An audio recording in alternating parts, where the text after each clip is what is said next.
silného nepriateľa majú vlastne pred sebou. Týmto spôsobom si vlastne overia silu.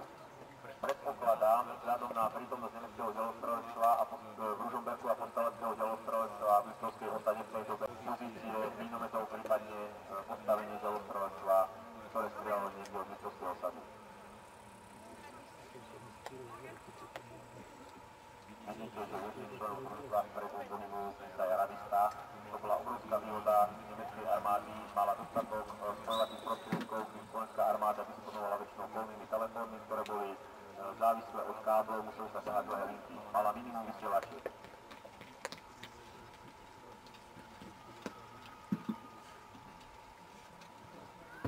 Ďalší systém, ktorý slovenská armáda využila pre prenose správ, boli spojky. Niektoré tie spojky sa nabehali až.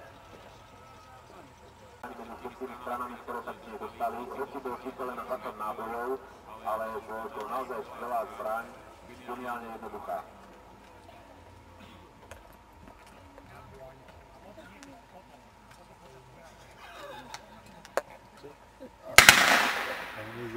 A v tejto chvíli vidíte, že to konstrukcie, neviem konkrétne, aký model je tu použitý, či je to PPR-2 alebo PPR-S, bola značne zastaralá, nestačila na pančier súčasných tankov, ale skôr sa používala na ničenie nákladných aut, motocyklov, pistolien a na ničenie preložených pomôstok.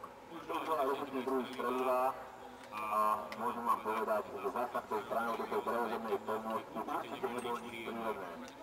Rovnako úspešne dokázal zastaviť ktorékoľvek nákladné auto, lebo pri použití priebojného streliva nezastavil ani motor nákladného auta. Vidíte, že je vyslaná presná hliadka opäť, ktorá ide rekonstruovať terén a ďalší vojaci pripravujú postavenia.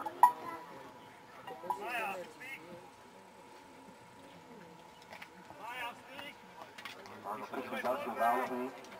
V Dubrovskej doliny obsaduje sa betonová podmôcka a pripravuje sa aj podpila minometov. Opraviť obrany línie! Okamžite!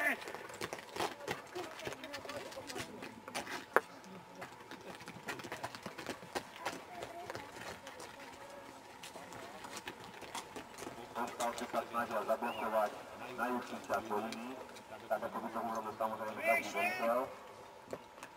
Veliteľ kontroluje situáciu na prednom pásme obrany. Stiahnite sa!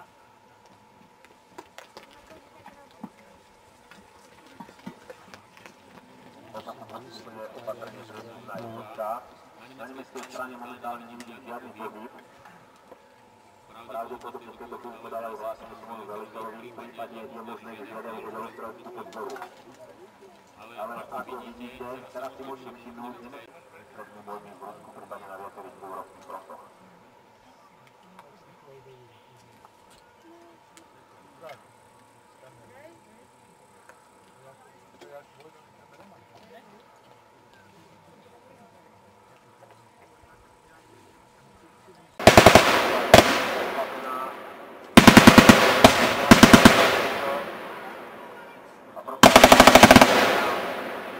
Takto na blízko, jedno z malá. Jeden vojak padol, na nemeckej strane počuť výmenu zásobníkov. Slovenská jednotka podporuje.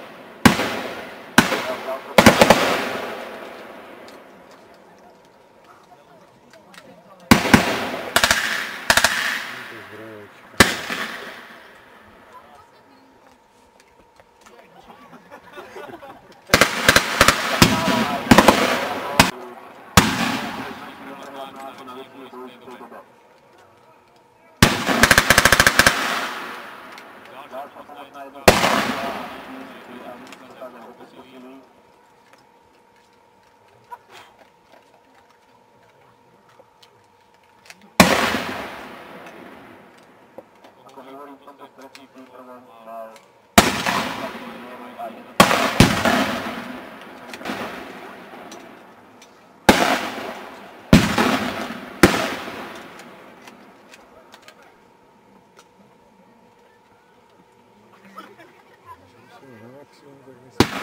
množství.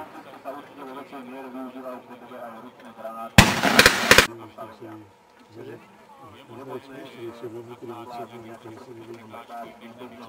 Aj zaminovanie korita potoka.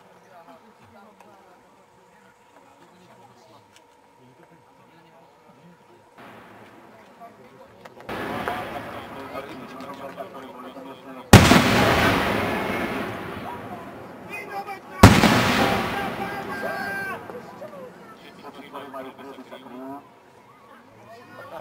Čakajú sa nevedia.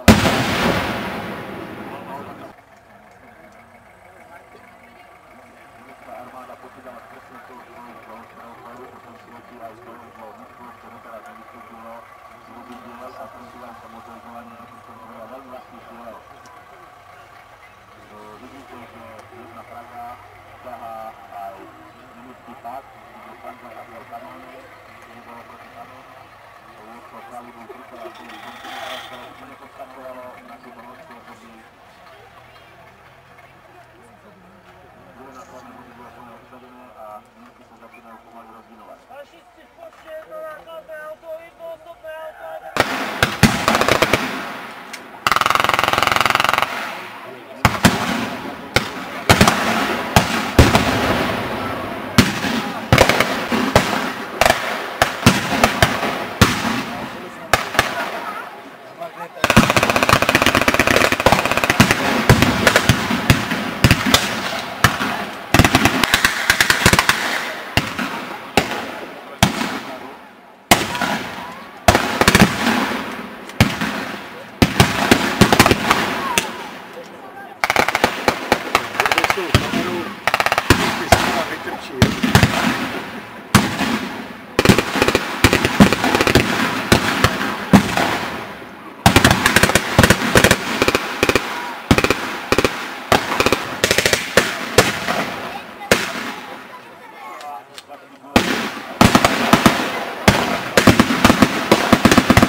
To ošetřují, ani nebojou.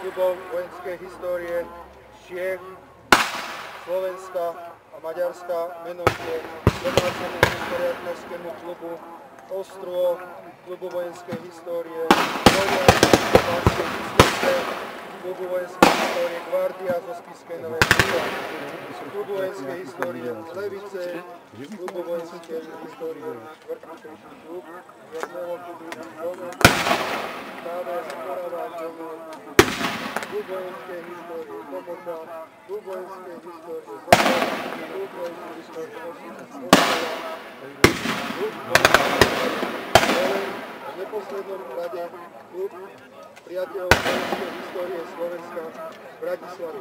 Ďakujem za nezištnú pomoc aj miestnemu zastupiteľstvu, menovite pánovi starostovi Petrovi Slinákovi, občianskému združeniu